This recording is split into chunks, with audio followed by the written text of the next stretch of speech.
In my family, I was born into a supporting role. My older sister, Jessica, is the sun, a brilliant, blindingly successful surgical resident who never took a wrong step in her life. I'm the shadow she casts. Growing up, our home was a gallery, showcasing her achievements, her debate team trophies, her valedictorian plaque, her acceptance letter to Johns Hopkins. My accomplishments were met with a polite nod and a quick pivot back to Jessica's latest triumph.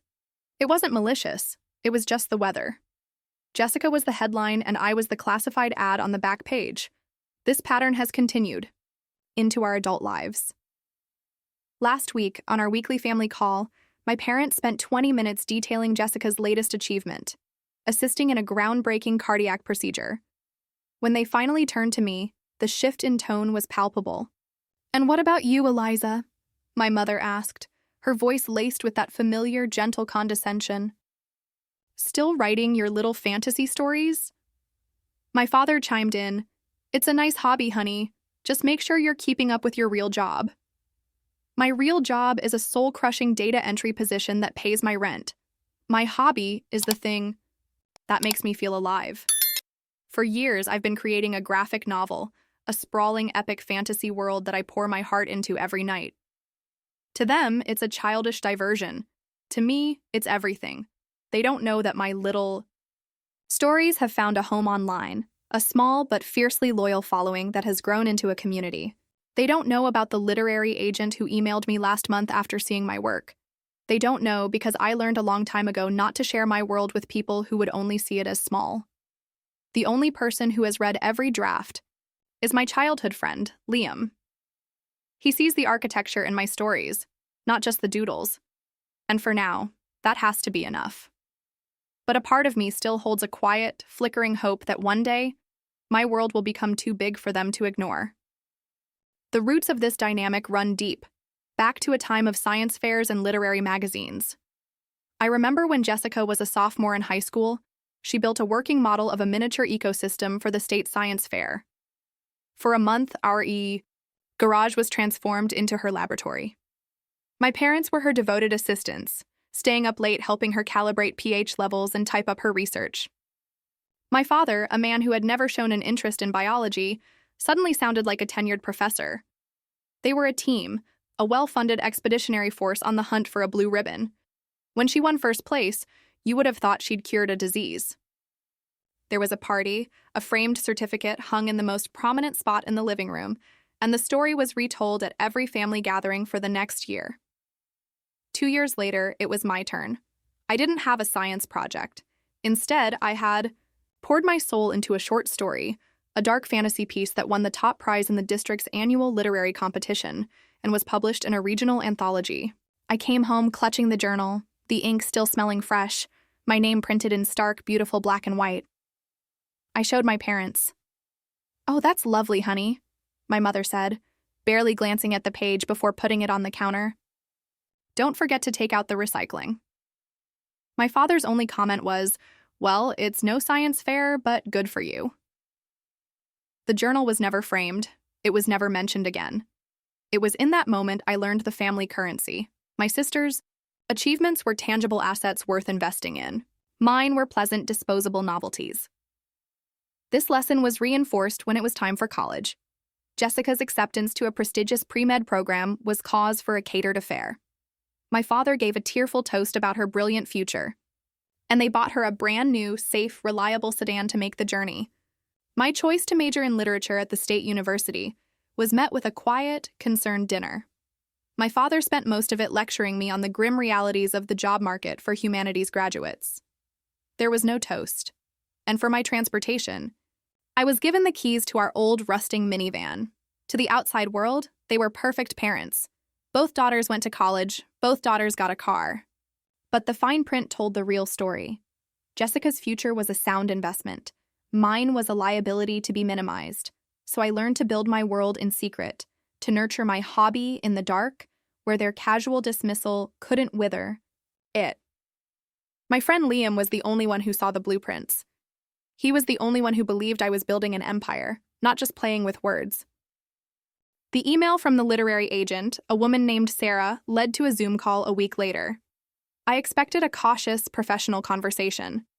What I got was a whirlwind of unrestrained enthusiasm. She spoke about my characters as if she knew them, about my world as if she'd been there. "Eliza, this isn't just a graphic novel," she said, her eyes shining with an intensity that mirrored my own. "This is an epic, and I think the world is ready for it." For the first time, someone in a position of power was seeing the architecture, not just the doodles. She told me she was sending it out immediately to a curated list of top-tier publishers. What happened next felt like a fever dream. My life, which had been a study in quiet predictability, exploded. The initial response wasn't just positive. It was ferocious. My little fantasy story sparked a bidding war between 3 of the largest publishing houses in the country. My days at the data entry job became a surreal blur of inputting numbers, while my personal email flooded with offers, each one more life-altering than the last. Sarah was calling me multiple times a day, her voice electric with excitement. "They love the art, they love the mythology, they see this as a franchise," she'd say, and I'd have to put her on mute to answer a question about an invoice from my boss. The turning point came on a Friday afternoon. I was sitting in my car during my lunch break when Sarah called. Her voice was different, calm, almost reverent. "Are you sitting down?" she asked. She told me the bidding war was over. A major publisher had come in with what they called a preemptive knockout offer, a 7-figure advance for the first 3 books in the series. I stopped breathing. The number was so abstract, so beyond the scope of my reality, I couldn't even process it. But she wasn't done. "And there's more," she said. "I sent the pitch to a producer I know. He passed it to his boss, Eliza. A major streaming service has optioned the rights. They're already talking about showrunners." I sat there in the parking lot of my 9-to-5 job, holding a phone that had just detonated my entire life. The world outside my windshield, the gray pavement, the bland office building, looked exactly the same, but everything had changed. I didn't feel triumphant. I felt a profound sense of dislocation, as if the secret world I had built in the hard shadows had suddenly broken through the surface of the earth and blotted out the sun. My first call wasn't to my parents. It was to Liam. When I told him, he just started laughing, a joyous, uninhibited sound of pure celebration. "I knew it," he yelled into the phone. "I always knew it." And in that moment, his validation was the only one that mattered. The power I now held wasn't just financial. It was the undeniable proof that my world was real. And now I had to decide when to show it to the people who never believed it existed. The first thing I did after the deals were finalized was walk into my boss's office and quit my data entry job. The look of utter confusion on his face was the first small taste of the new power I held. I then called my parents and invited them and Jessica out to dinner at the nicest restaurant in town.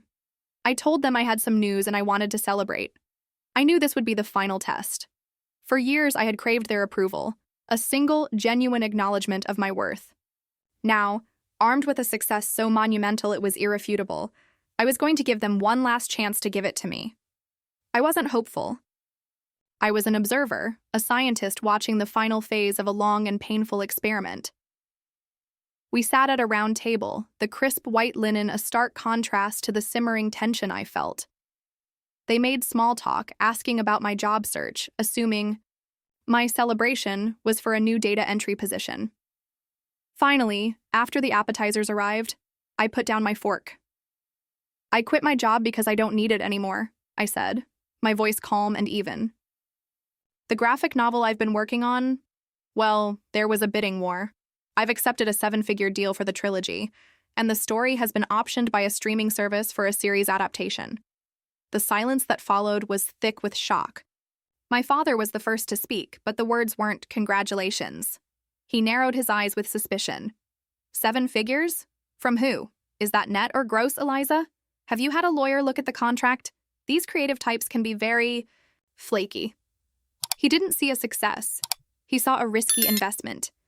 He immediately tried to manage it, to control it, to translate my creative victory into his language of dollars and cents. The betrayal was his immediate assumption that I was naive. that my triumph was something to be managed, not celebrated. My mother, on the other hand, lit up, but her light was entirely reflective.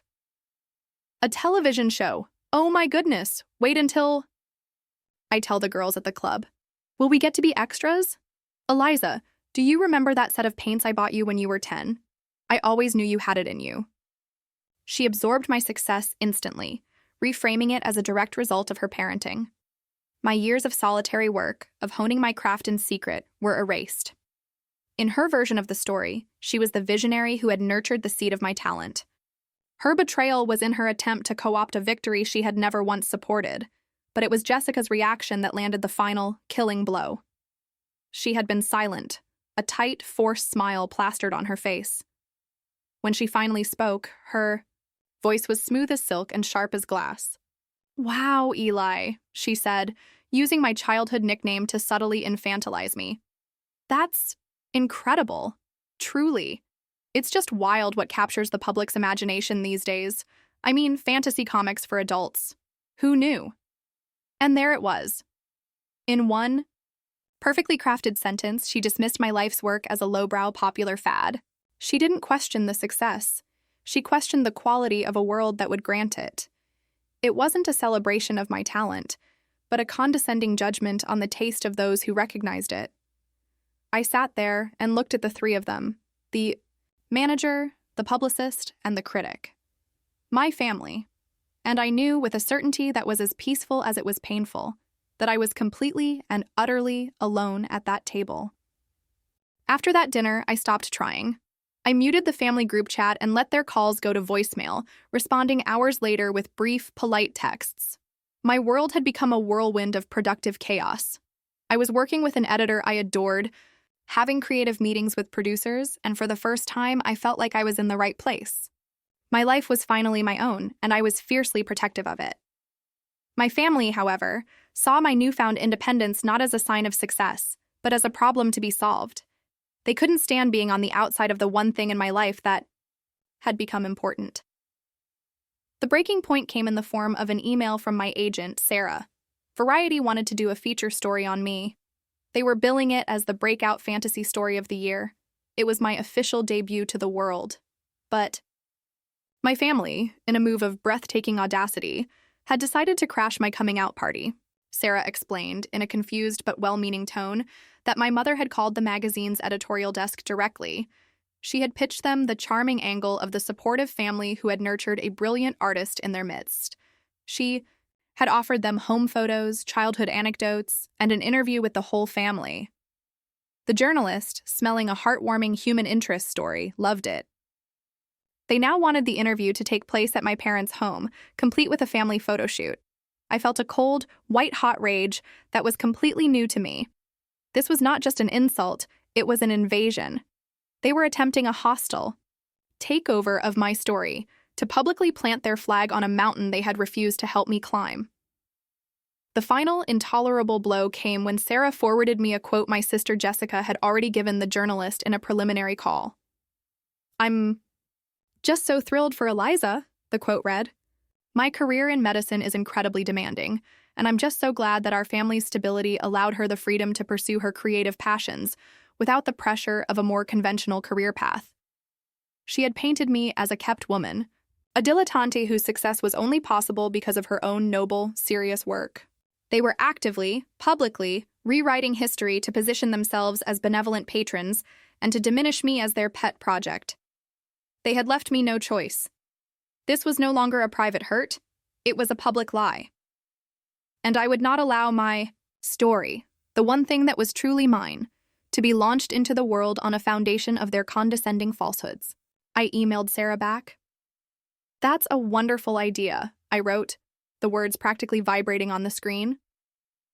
"Let's absolutely do the interview at my parents' house. I think it's the perfect venue. In fact, I have a very special announcement to make about the future of my foundation, and I'd love for my family to be the first to hear it. Right there on the record." The trap was set. The day of the Variety interview, my parents' living room was transformed into a film set. Jessica's academic awards had been polished and were gleaming on the mantelpiece. My mother was fluttering around, offering the journalist, a sharp woman, named Maria, homemade cookies and stories from my artistic childhood.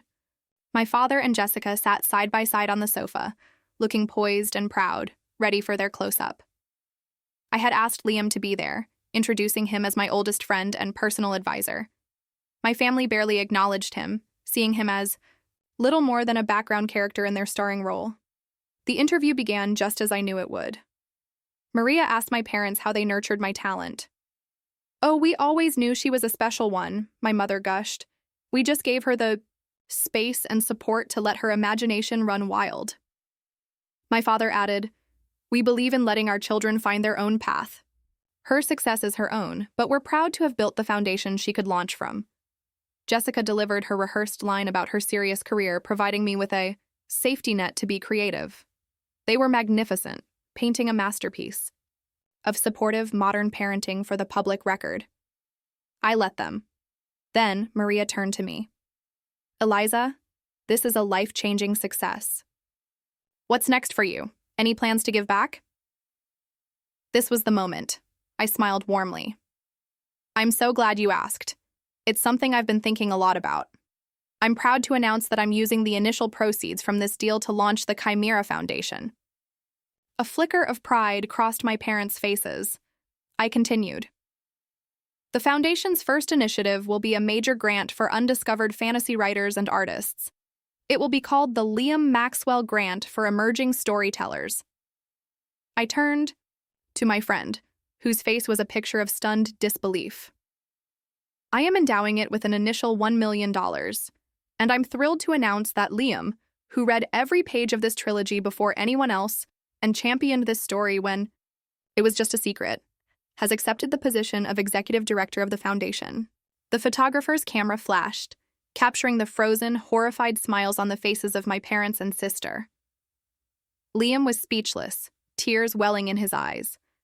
Maria, sensing a seismic shift in the story, leaned forward. "That's incredible. I assume your family will be on the board of directors with him?" I turned my gaze to my family. My voice was calm, clear, and carried the weight of a final judgment. "No," I said, letting the word hang in the air. "The Foundation's core mission is to empower creators who have been underestimated, dismissed, or told their passions are just hobbies. It will be run exclusively by people who understand that mission from personal experience." I stood up and extended my hand to Liam. "Mr. Director, shall we? We have a lot to talk about." We walked out of the room, leaving my family sitting trapped and silent in the wreckage of their perfect family portrait, the sound of the camera shutter clicking behind us. The Variety article came out a month later. It was a sensation. The story wasn't the heartwarming family feature my parents had planned. It was the raw, dramatic, and inspiring story of a brilliant underdog. The journalist had, with surgical precision, used my family's syrupy quotes about their unwavering support as a stark, ironic contrast to the story of my public, spectacular redefinition of family. The now infamous photo shoot captured their stunned, humiliated faces in glossy, high resolution. They got their moment in the spotlight, but it was as a cautionary tale. The public narrative was no longer theirs to control. It was mine. My old life is completely gone. I moved into a beautiful new loft downtown, a space that serves as both my home and the headquarters for the Chimera Foundation. Liam, who quit his job and embraced his new role with a passion that still brings tears to my eyes, is here most days. Our lives are a whirlwind of reviewing submissions from brilliant, undiscovered artists and building something real, something that matters. We have become a family of our own making, a partnership built on a foundation of mutual respect and a shared belief in the power of stories that are dismissed by the mainstream. He was the one person who saw my worth when it had no market value, and now we get to do the same for others. I have not spoken to my parents or Jessica since that day. I received a single vitriolic email from my father, which I deleted without reading past the first sentence. Friends of the family have told me that they are struggling. Their model family image has been shattered in their social circle. Jessica, in particular, is finding it difficult to be the sun when a much larger, brighter star has suddenly appeared in her solar system. Their punishment is not a dramatic downfall, but a quiet, creeping irrelevance. They have become footnotes in their own daughter's story, which is perhaps the most fitting justice for people who only ever saw me as a supporting character in theirs. My journey was about escaping a shadow, but it became about learning to cast my own. It's for anyone who has ever been made to feel small, who has been endlessly compared to a sibling, a friend, or an impossible standard. Your worth is not measured by the applause of those who refuse to see you. It's measured by your own belief, in your talent, on your own terms. If you've ever had to step out of someone's shadow to find your own light, share your story in the comments. Let's build a community where everyone gets to be the main character.